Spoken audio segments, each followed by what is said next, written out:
It's time to test first the NT1100, the DCT version. The windshield, it's at maximum of its position. You can sit quite easily on the bike.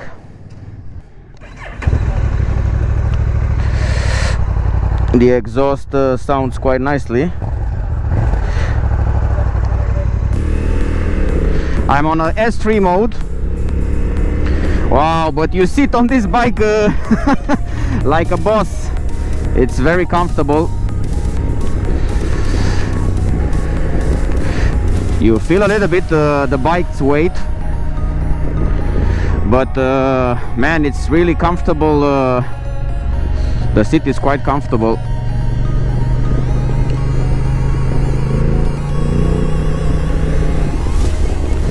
It has some vibrations, especially when you accelerate, but you feel its power.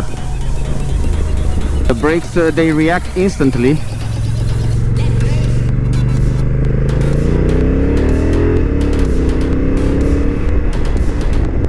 It has such a comfortable suspension. At least this I can say on the track. I don't know how it takes the bumps, but it stays very nicely on the surface. Again, I have to say it again, these are specific rules for this event. We cannot ride the bikes as in normal competitions over here from the racetrack. The commands are positioned very similar with the Africa Twin, same as the dashboard.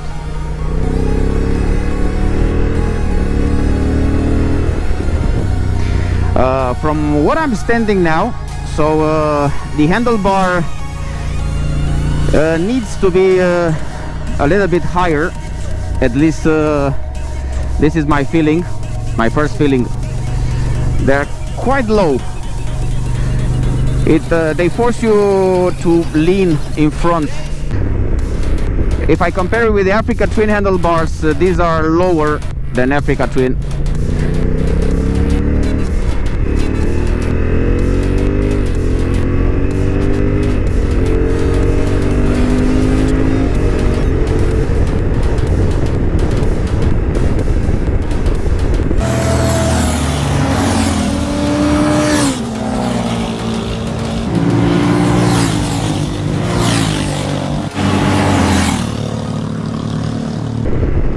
The brakes are very good, and you can feel the front suspension, how it's leaning. It's very soft. It's perhaps now we are on the tour mode, and the suspension, it's quite soft. Also keep in mind that each bike has stock tires. These bikes' tires are not suited for the circuit. You don't get more grip just because you're on a racetrack.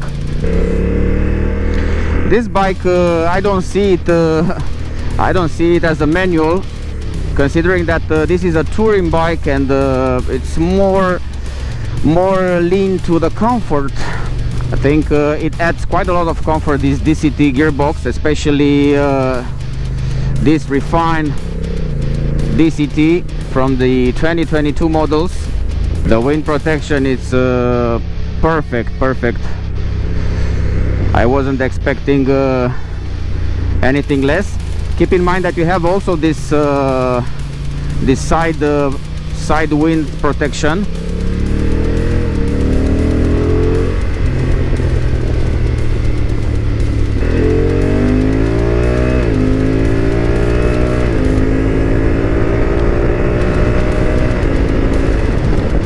Power even at 180 kilometers, I don't feel any wind. All the wind goes over my helmet. Yeah, it's, what can you wish for? A comfortable touring bike with a powerful engine.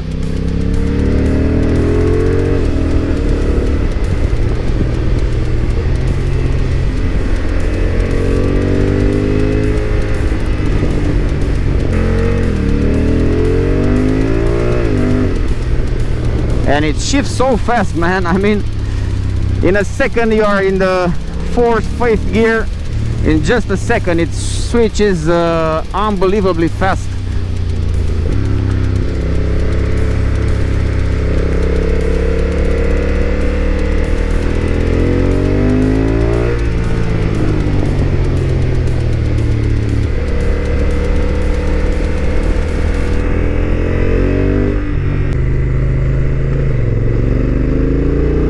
Power even at low torque.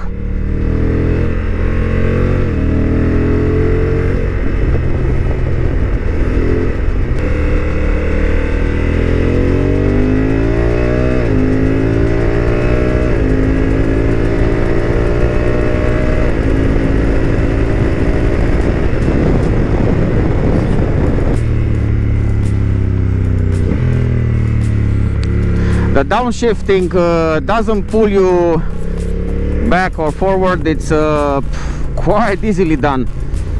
So it's just like it was a CVT transmission. Yeah, it's a different level now on the DCT. It's much more advanced, very smooth, very intuitive, and extremely easy to use. Once we get used with it, it's very difficult to get back to the manual. But still, this bike has its purpose.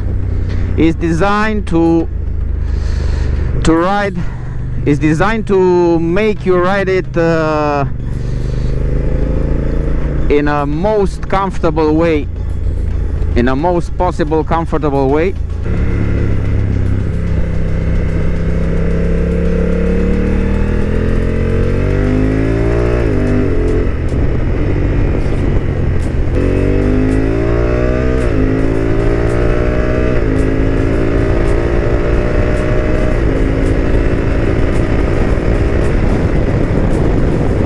Even at 192 kilometers per hour, the wind, you barely feel it. Actually, you don't feel it at all.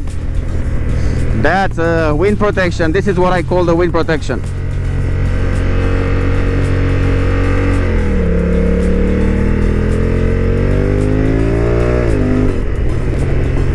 Maybe with different suspension settings on this track, you can take the corners even better. But again, this bike is designed to be comfortable on a long journeys.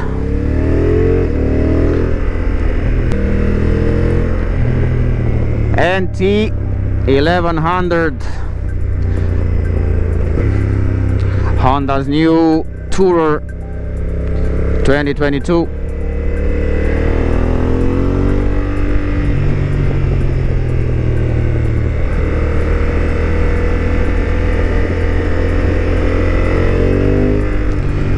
Because the downshifting is working amazingly, I've barely used the brakes, because the bike is very reactive on the downshifting, and on the engine brake is just unbelievable.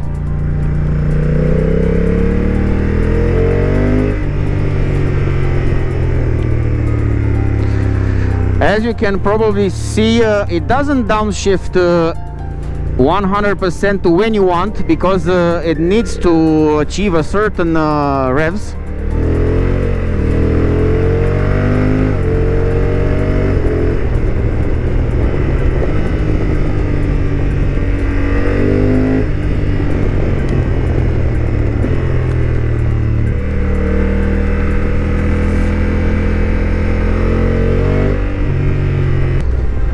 This was our last tour. Wow. So the impression was that you can do a lot with this bike. And what I will change a little bit, it's the height of the handlebar. But man, this was a nice experience, a very nice experience. Whew. I love it. It could be a perfect tourer If you don't mind traveling only on the asphalt and take the normal roads, this bike, yeah, it's amazingly comfortable.